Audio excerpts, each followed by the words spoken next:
ধৈর্য সহকারে শুনেছেন। এই অল্প কয়েক মিনিট আমাদের অধ্যক্ষ মহোদয় আপনাদেরকে সমাপনী বক্তব্য দেবেন। এ পর্যায়ে সমাপনী বক্তব্য দেওয়ার জন্য অনুরোধ করছি বলতিকি কামিল মাদ্রাসার সুনামধন্য অধ্যক্ষ আমাদের সকলের শ্রদ্ধেয় জনাব হযরত মাওলানা দেলাওয়ার হোসেন সাহেবকে।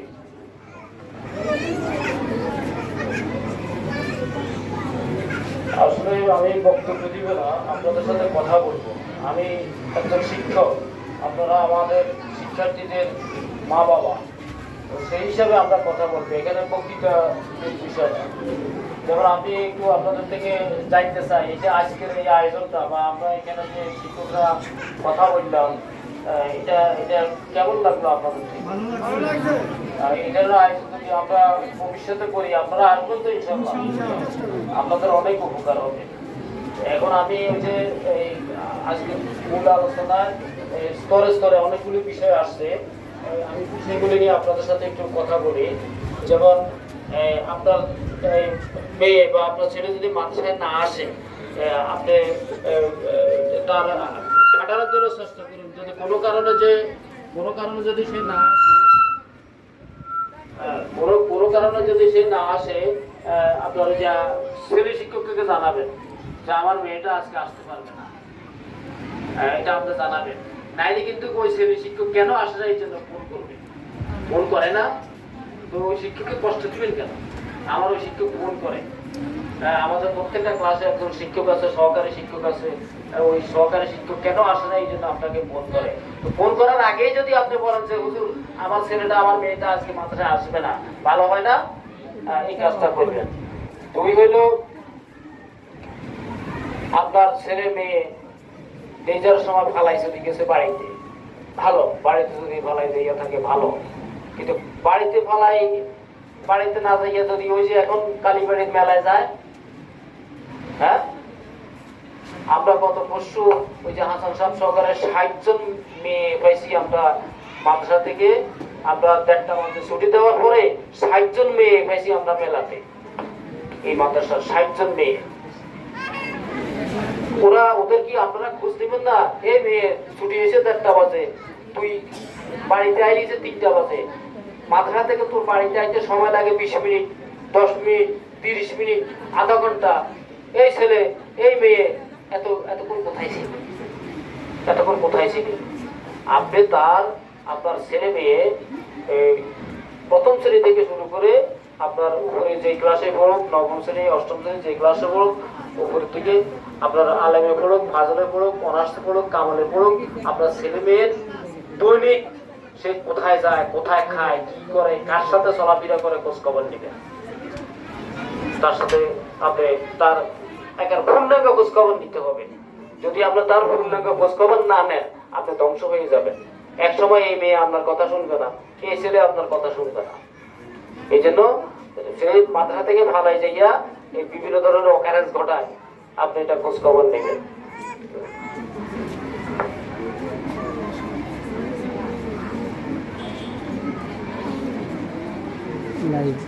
আপনি বাড়িতে নামাজ পড়বেন, বিষয়গুলো নিয়ে কথা হয়েছে। আমি তারপরে আবার বলি, প্রত্যেকটা ওয়াক্ত নামাজের সময় আপনি তাকে নামাজ পড়ার জন্য বলবেন। ফজরের সময় তাকে জাগাই দিবেন, জোহরের সময় তাকে নামাজ পড়তে বলবেন, আসরের সময় নামাজ পড়তে বলবেন। আসরের আগে আপনি তাকে খেলাইতে দিবেন না, আর আসরের পরে তাকে বাড়িতে থাকতেও দিবেন না। ছেলে তুমি খেলাধুলা করো, ঘোরাফেরা করো, তাকে বই দিয়ে পড়তেও দিবেন না, ঘরে থাকতে দিবেন না। রাস্তা হাঁটাহাঁটি করো, ওই সময়টা তার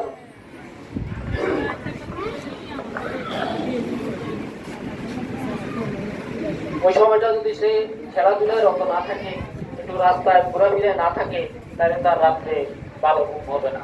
এই জন্য ওই সময়টা তাকে ঘরে থাকতে দিবেন না। মেয়েরা তো ঘরেই থাকবে, বাড়িতে ভিতরে ঘরটার ভিতরে হাঁটাচলা করবে। আজকে থেকে আপনারা একটা ওয়াদা করেন যে আমরা আমাদের ছেলেদেরকে শার্ট প্যান্ট কিনে দিব না। প্রত্যেকটা পোশাকেরই একটা তাৎপর্য আছে। আমরা এই যে পোশাক পরি, এই পোশাক পরেই কি আমি একটা বিড়ি খেতে পারবো? হ্যাঁ, এই পোশাক পরে কি আমি একটা গালি দিতে পারবো?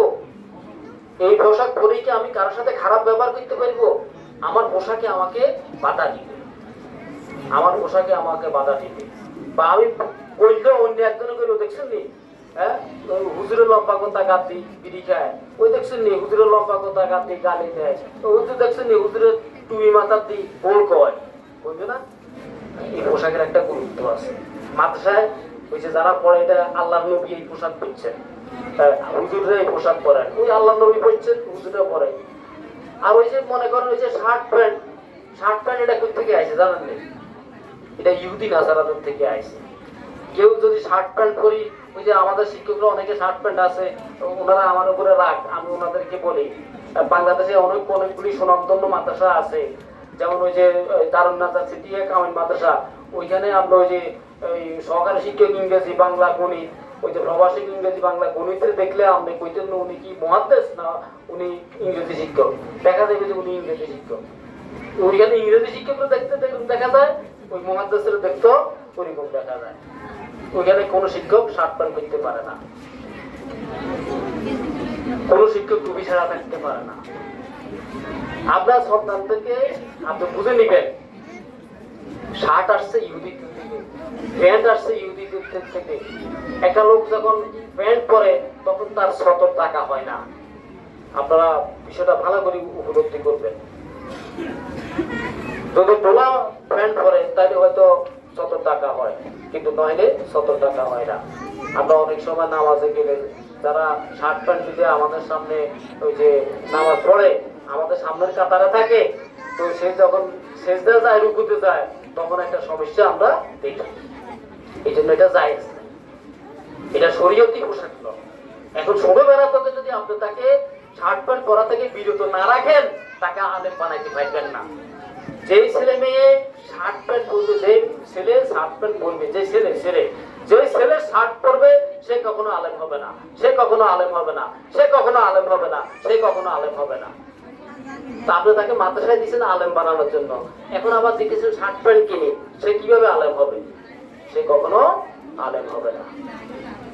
কথাটা বুঝতে পারছেন? এরপরে ধাপে ধাপে কথাগুলি বলি। হ্যাঁ, এরপরে আসেন ওই যে সিলাকাটা গঞ্জি, এটা কিন্তু আলেম না হওয়ার জন্য একটা ব্যাপার, এটা তাকওয়ার পর খেলা। এটা তার পুরো দেহটা কি হয় না, এই জন্য তাকে পুরাটা গেঞ্জি গায়ে দিয়ে যায়।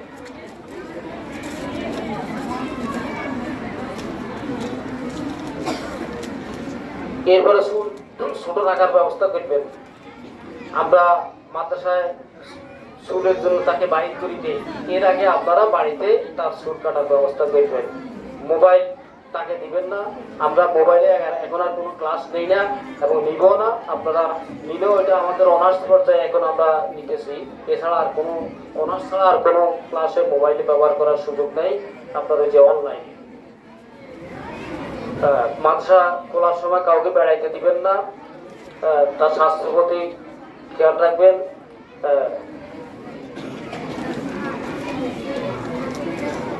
ওই যে টিফিনের ব্যাপারে অনেকে আমাকে স্লিপ দিচ্ছেন, এখানে আমার কাছে স্লিপগুলি আছে। আপনি একটা ডিম আর একটা রুটি, ওই যে আগেকার দিনে আমার বাবাকেও দেখেছি, টুরে যখন কোথাও যাইতেন, আমার বাবা ব্যবসা করতেন রংপুরে, যাওয়ার সময় ওই যে রুটি নিয়ে যাইতেন, বাড়ি থেকে রুটি বানায় নিয়ে যাইতেন, ছিঁড়া নিয়ে যাইতেন। ওইটা অনেক অনেক উন্নত। আর এই যে দোকানের কাছে বা আমাদের মাদ্রাসায় ক্যান্টিন আছে, এখানে যে জিনিসগুলি আছে এগুলি 1 সপ্তাহ আগে বানানো, 15 দিন আগে বানানো, এগুলো তো পার্মানেন্টলি রাখা হয়েছে যাতে পোকে না ধরে, নষ্ট না হয়। এগুলা কিন্তু আজকে সকালে আপনি যেটা বানাই দিয়েছেন ওটা সবচেয়ে উত্তম। এই জন্য তার বাড়ি থেকে একটা ডিম আর একটা রুটি দিয়ে দিবেন, মাদ্রাসার নির্দিষ্ট ড্রেস দিবেন এবং বাড়িতে তাকে বুঝাইবেন। আমরাও তাদের বিষয়ে কাউন্সিলিং করবো, আপনারা তাকে বুঝাইবেন। তার এলোমেলো চলাফেরা, উশৃঙ্খল আচরণ, এগুলি তাকে বুঝাইবেন, বলবেন।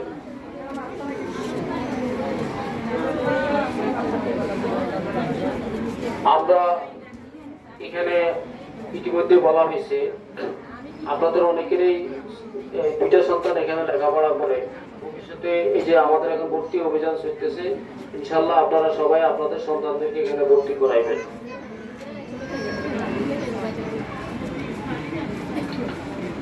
আরেকটা বিষয় এখানে আমাদের আলোচনার বাইরে রয়ে গেছে, সেই বিষয়টা হলো আপনি যদি আপনার ছেলের সামনে বিড়ি খান, সিগারেট খান, আপনি যদি আপনার ছেলের সামনে গালিগালাজ করেন, উশৃঙ্খল আচরণ করেন, আপনি যদি আপনার ছেলের সামনে, মেয়ের সামনে, আপনার স্ত্রীর সাথে, আপনার স্বামীর সাথে খারাপ আচরণ করেন, এটার একটা প্রভাব কিন্তু আপনার সন্তানের উপরে পড়বে। এগুলি কখনো আপনি সন্তানের সামনে করবেন না।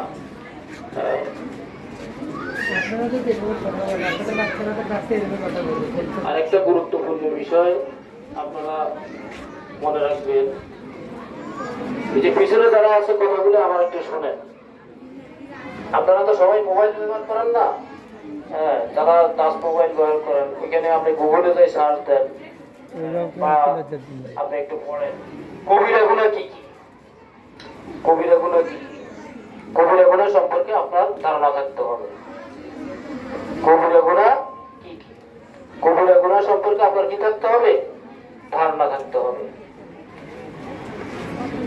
এবং শিরিক কি, শিরিক কি, আমরা তো আল্লাহকেই মানি, এবং আল্লাহর সাথে যদি আমরা কাউকে অংশীদারিত্ব করি তাহলে সেটা শিরিক না?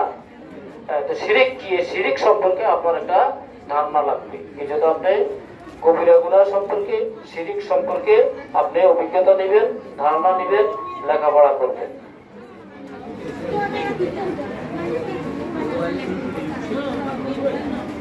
অভিভাবকদের পক্ষ থেকে হোম ভিজিটের কথা আসছে, এবং আমার জীবনে আমি বহু ছেলে মেয়ের বাড়িতে গেছি, শত শত ছেলে মেয়ের বাড়িতে গেছি, আমাদের শিক্ষকরাও গেছে। ইনশাআল্লাহ আমরা 2025 সাল থেকে হোম ভিজিট চালু করব। প্রতি 3 মাস পর পর আমরা অভিভাবকদেরকে ডাকবো এবং মোটিভেশন করব, এবং শিক্ষার্থীদেরকে আমরা মোটিভেশন করব। এই বিষয়গুলি পরে আমি আমার বক্তব্য শেষ করছি। তার আগে আমরা এই যে আমাদের মাদ্রাসার বিষয়ে আমরা যে বিষয়টা কথা বলতেছি, আপনারা এখন সবাই তো আপনার ডিজিটাল বাংলাদেশ বলুন, আর উন্নত বাংলাদেশ বলুন, বাংলাদেশ সমৃদ্ধ বাংলাদেশ বলুন, আমাদের মাদ্রাসাটাকেও আপনারা সমৃদ্ধশালী করার জন্য, মানুষদের মধ্যে ব্যাপক প্রসারের জন্য আমাদের মাদ্রাসার যে একটা ইউটিউব চ্যানেল আছে, ওই যে ওইটার কাগজটা আপনাদেরকে দেওয়া হইতেছে, ওইটাকে সাবস্ক্রাইব করলে এই যে আজকে আমাদের যে পুরো প্রোগ্রামটা, আমাদের যে হুজুর বা যতজনের বক্তব্য দিচ্ছে সব কিছু আমাদের ওই চ্যানেলে পাই যাবে। এগুলো দেন, সবাইকে দাও। এই লাইনে নাই কেউ ওইখানে দিছে, ওইটা সাবস্ক্রাইব করছেন তো? যাদের আগের করা আছে তারা আজকের প্রোগ্রামটাও পাই যাবেন। এবং মাদ্রাসায় দৈনন্দিন কি প্রোগ্রাম হইতেছে, যেমন আমরা আজকে মহকুরায় ঢুকলেন, দেখলেন যে মাদ্রাসায় একটা অভিভাবক সভা হয়েছে, আপনি আসতে পারেন নাই, ওইখানে শুনলেন অভিভাবক সভাটা। এগুলো তো ফেসবুকে দেওয়ার বিষয় না, এগুলো তো একটা পার্সোনাল বিষয়। এই জন্য আপনারা আমাদের এই ইউটিউব চ্যানেলটাতে সবাই সাবস্ক্রাইব করে আমাদের মাদ্রাসার যাবতীয় সমস্ত অনুষ্ঠান এখানে দেওয়া হবে, এখানে দেওয়া হবে। আপনারা এখান থেকে নেবেন। তো আপনারা এই কাজগুলো করবেন।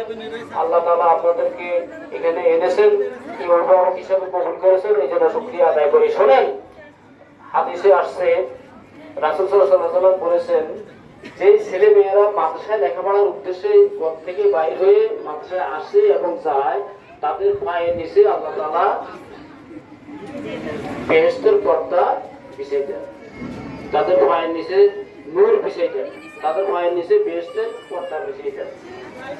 আপনারা মাদ্রাসায় লেখাপড়া করাইয়া আপনাদের ছেলে মেয়েদেরকে মাদ্রাসা দিয়ে আপনারা ধন্য হয়েছেন, ধন্য হয়েছেন। আপনারা মনে করবেন না যে আমাদের ছেলে মেয়েদেরকে মাদ্রাসায় পড়াইয়া আমরা ক্ষতিগ্রস্ত হয়েছি, আমাদের ছেলে মেয়েদেরকে মাদ্রাসায় পড়াইয়া তারা ধ্বংস হয়েছে। না, এটা মনে করবেন না, এটা মনে করবেন না। আপনারা বয়স মাদ্রাসায় লেখাপড়া করে মাদ্রাসায় আপনাদের ছেলে মেয়েদেরকে পড়াইয়া দুনিয়া এবং আখিরাতকে কল্যাণ করে পাইছেন। এই জন্য আল্লাহ শুকরিয়া আদায় করেন। ওয়া আখিরু দাওয়ানা আলহামদুলিল্লাহি রাব্বিল আলামিন।